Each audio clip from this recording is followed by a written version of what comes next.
Assalamualaikum warahmatullahi wabarakatuh. Halo semuanya. Perkenalkan, nama saya Puja Sylvia Audina. Saya dari kelompok 2 yang akan menjelaskan mengenai materi konsep dasar inovasi pendidikan. Langsung saja kita ke materi yang pertama yang akan membahas mengenai pengertian inovasi atau innovation. Jadi, inovasi adalah suatu ide, barang, kejadian, metode yang dirasakan atau diamati sebagai suatu hal yang baru bagi seseorang atau sekelompok orang. Nah, inovasi juga bisa kita sebut dengan pembaharuan. Kalau kita simpulkan mengenai inovasi atau innovation, yaitu pembaharuan dalam ide, gagasan, dan produk barang dalam kehidupan manusia untuk mencapai tujuan hidup yang lebih baik. Yang selanjutnya kita akan membahas mengenai antara penemuan, pengembangan, dan penyebaran. Kalau kita berbicara mengenai inovasi atau pembaharuan, itu mengingatkan terhadap istilah invention atau penemuan, development atau pengembangan, dan diffusion atau penyebaran. Nah, yang pertama kita akan membahas mengenai invention atau penemuan. Sesungguhnya kata invention ini meliputi penemuan-penemuan atau penciptaan tentang suatu hal yang baru. Nah, sedangkan menurut kamus itu didefinisikan sebagai menciptakan sesuatu yang baru yang tidak pernah ada sebelumnya.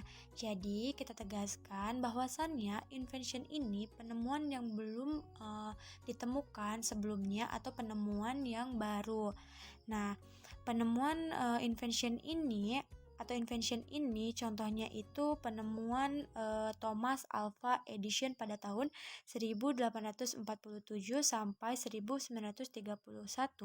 Dia menemukan perekam suara elektronik, penyempurnaan mesin telegram yang secara otomatis mencetak huruf mesin, dan mesin piringan hitam serta pengembangan bola lampu pijar. Jadi, penemuan yang pertama kali ditemukan oleh Thomas Alva Edison ini disebut sebagai invention atau penemuan. Selanjutnya kita akan membahas yang kedua yaitu development atau pengembangan. Nah, dalam konteks kebudayaan dan kegiatan pengembangan menurut Wijaya pada tahun 1992 di halaman 11, dia menjelaskan bahwasannya pembaharuan biasanya harus mengalami suatu pengembangan sebelum ia masuk ke dalam dimensi skala besar. Nah, kalau kita membahas mengenai development seringkali bergandengan dengan riset.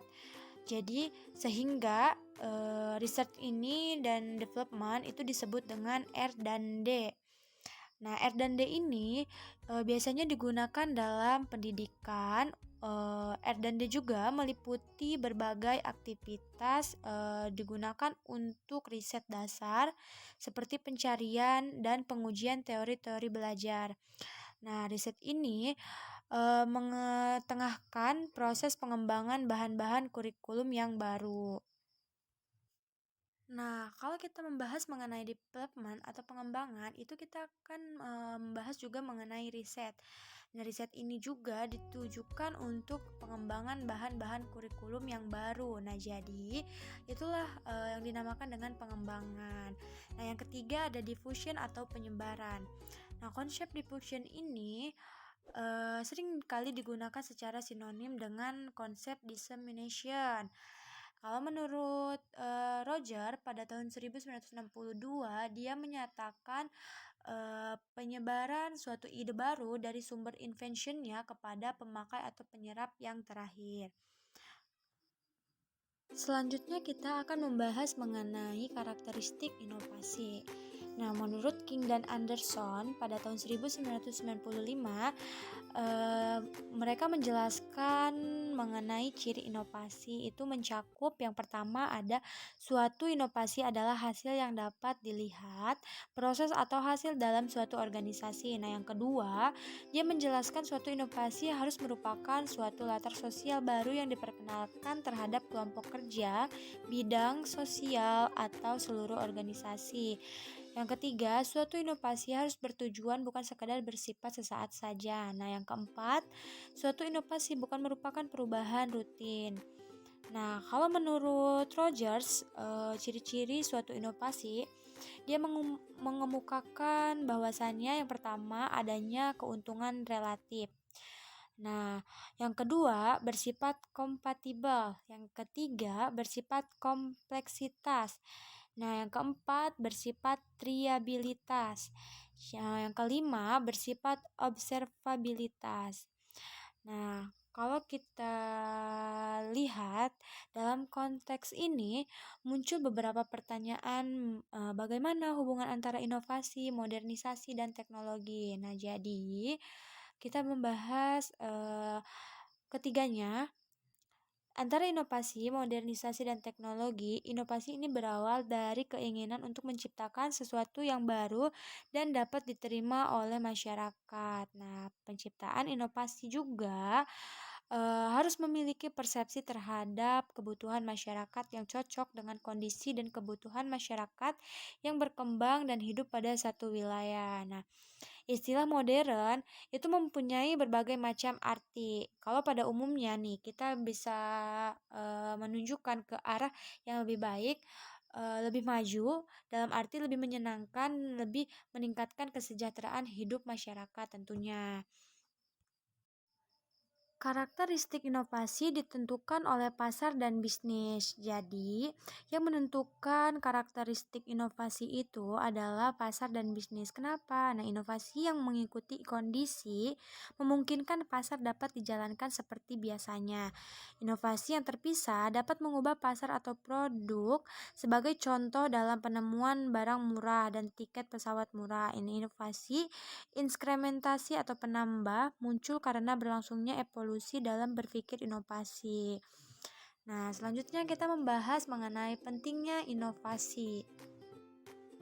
Nah, ternyata inovasi ini jelas penting bagi setiap kehidupan manusia dan masyarakat, apalagi di negara-negara yang sedang membangun, itu sangat berkepentingan sekali. Nah, di negara-negara maju pun itu selalu memerlukan adanya inovasi. Ada 5 tipe inovasi menurut para ahli. Yang pertama itu ada inovasi produk.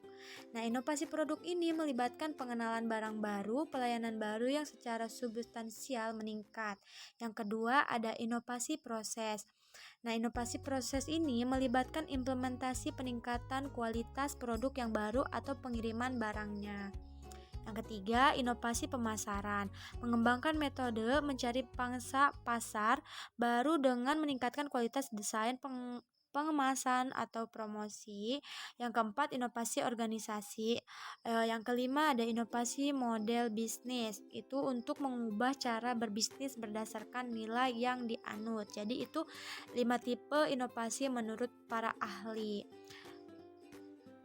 Dan yang terakhir kita akan membahas mengenai faktor pendorong inovasi.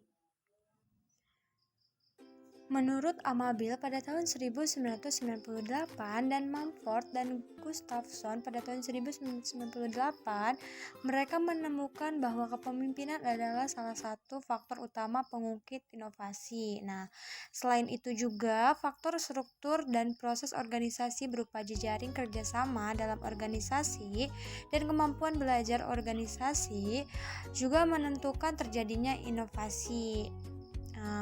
Ada beberapa faktor lain yang juga berpengaruh pada inovasi. Yang pertama itu ada lingkungan kerja yang kondusif dan kreatif. Itu dikemukakan oleh Amabil pada tahun 1998. Nah, jadi inilah faktor yang mempengaruhi inovasi menurut para ahli dan tahun yang dikemukakan oleh para ahli.